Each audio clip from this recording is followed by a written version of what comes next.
That was a confidence factor that gave you around.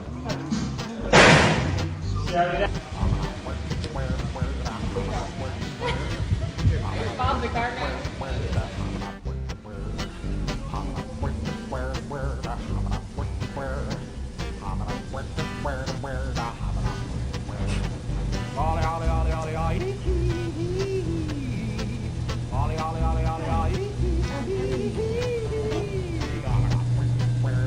This is clay on a metal skeleton.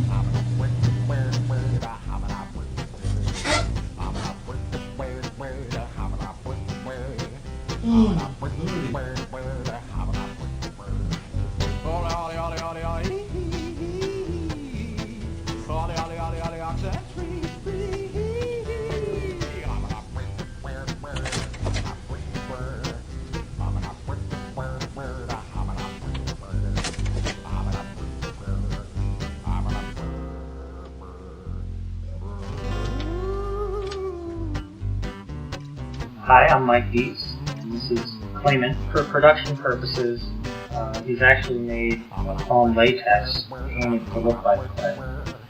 That saves time so I don't have to re-sculpt the puppet for every frame. Stands up a little better under the hot lights, and it makes sure that all the different scenes of Clayman in the game hook up real well.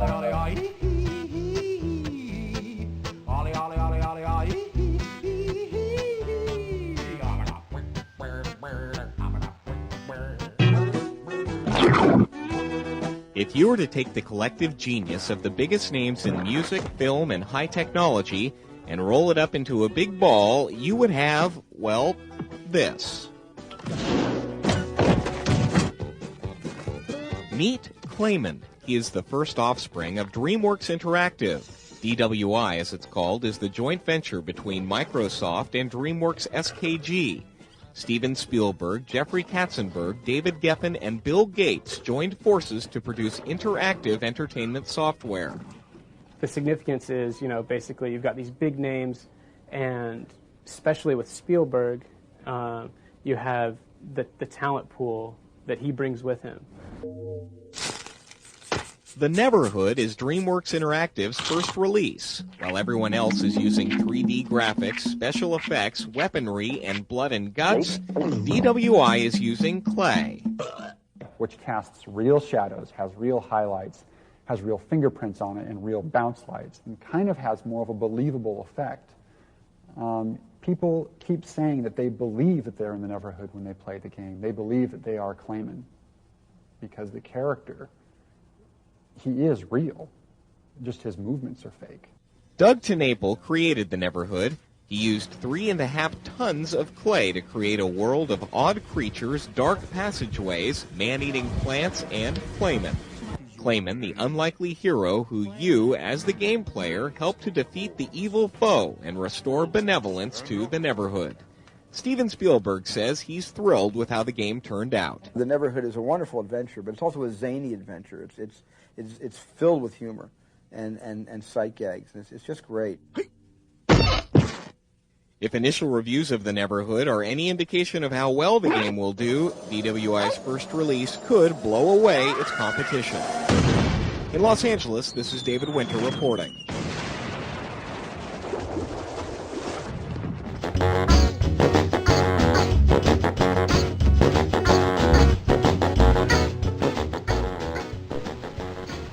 It all started in 1988 with an art show of mine called A Beautiful Day in the Neverhood. It was 17 paintings that depicted a little clay city with little clay people running around in it. Years later, myself and my team found ourselves at Steven Spielberg's house pitching this idea for a PC game, and DreamWorks Interactive loved it.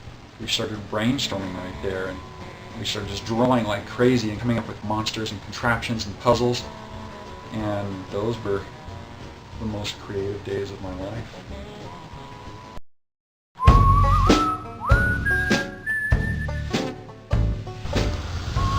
The story of the Neverhood is basically taken from the Bible in the account of creation and man's fall from grace. As Clayman, it's up to you to use your free will to decide between right and wrong.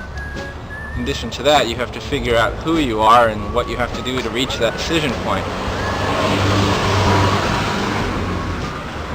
Clayman as a character is an innocent, but two questions to ask yourself when designing a new character are, is he funny or is he scary?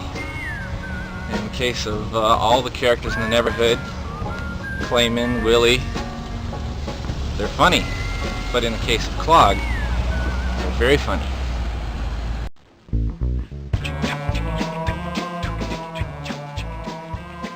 After we established the style of the game, we went into the building phase, building the sets.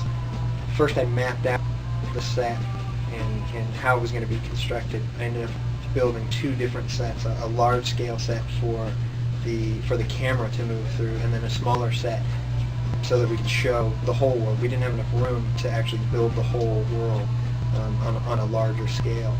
A lot of the buildings were designed, a lot of it had to do with the limitations of the materials, the wood and the clay, and then some of the other elements of the world, some of the trees and a lot of the overhanging elements had to do with just nice compositions for each shot.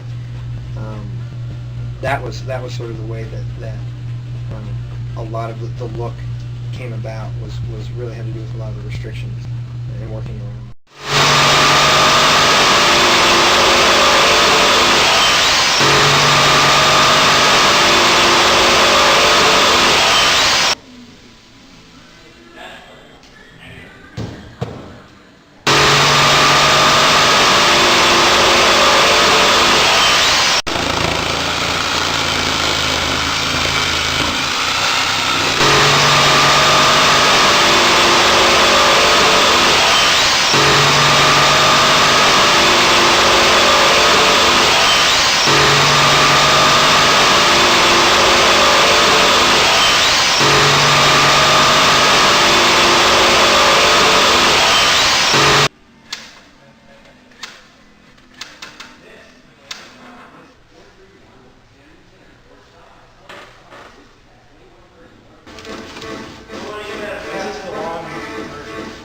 What?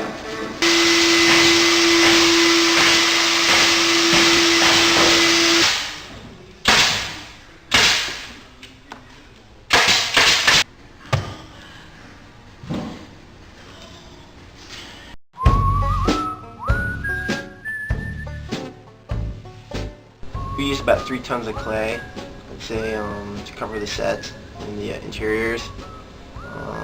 We just stored the clay pretty much everywhere in the halls wherever we could.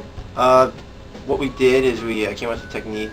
We'd use hot plates to heat the clay up in like large turkey pans, and then we'd spread it with spatulas and putty knives and sheetrock knives and stuff like that. The colors that we had to mix, we'd get a sample on paper, and then we'd try and match it as close as we could, or I'd try and match it as close as we could, or whoever. And we just put it on, let it cool down, then we'd have to thumb it to get texture out so it didn't look like frosting on a cake.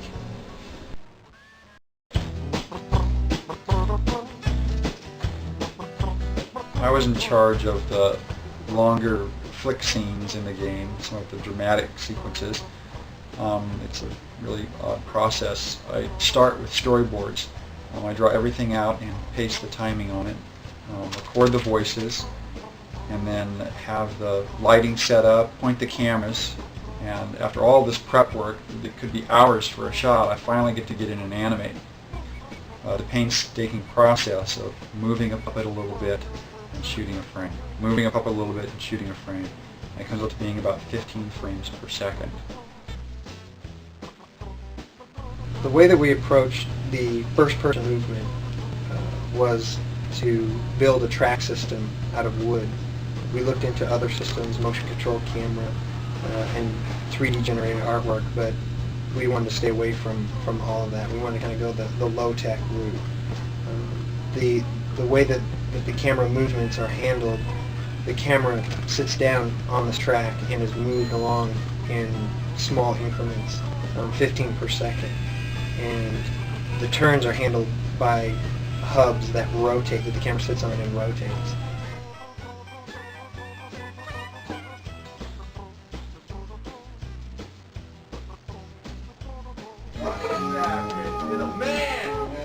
Oh, it's running! Go, Chris!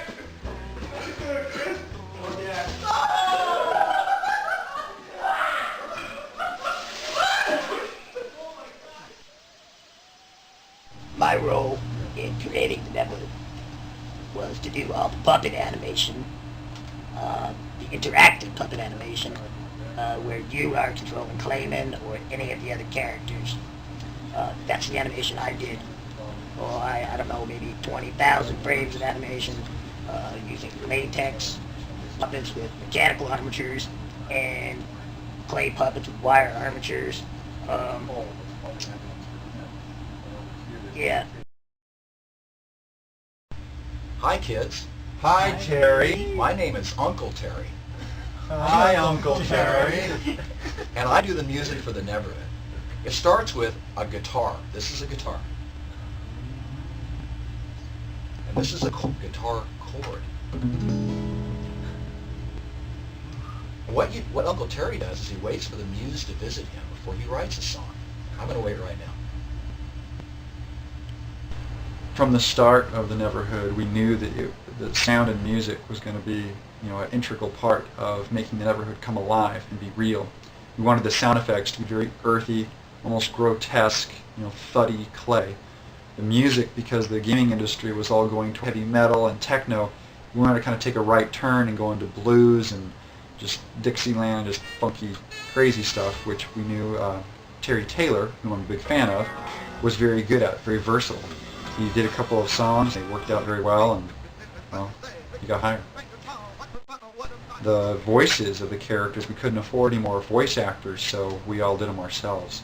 And I did Clog and Hoborg and Big Robot Bill, and Mark Lorenzen did Billy Trombone.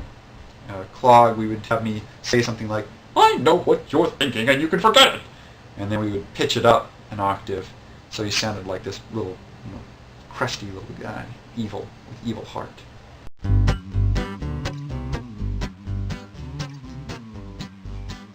To make backgrounds for the Neverhood, you very carefully plan out how you want the room or the puzzle to look. You build it out of wood, and then you cover that wood with clay, sculpting it to look just right. And then you shoot it with a digital camera, take it into a paint program, touch it up, and build any animations that go with it.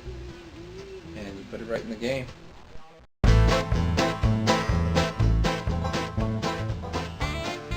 I'm a recovering programmer, and I'm proud of it. I worked on the engine, I worked on resource compilers and just pixels and bits and pixels and bits, and I programmed and I slept a little bit once in a while, but mostly I programmed. When we first decided to make a video game using a bunch of clay and sets, I was really excited because that sounded like a fun thing to get on. So we brought in some carpenters and they started building these wood sets, and I wanted to help, but I had to set up a network and write some animation tools for the artists. But then they started playing the set, and I thought, yeah, it's going to be fun. But I had to write a sound engine for the game and work on some of the first-person puzzles. And before I knew it, everything was built, and they filmed everything, and I hadn't gotten to have any fun. Just the artists had fun. The programmers, we worked in our offices. But they got to use computers. In fact, this is Doug's computer right here. He used it every day. He got to use computers and play with clay. I was stuck using computers. Well, Mr. Doug Nagle, this is what I think about that. Oh man. Oh man. Oh man. I just sit here with my hands folded in my lap, very quietly. And if anybody comes by, I scowl at them, and they think they're interrupting something important, and they go away.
Word.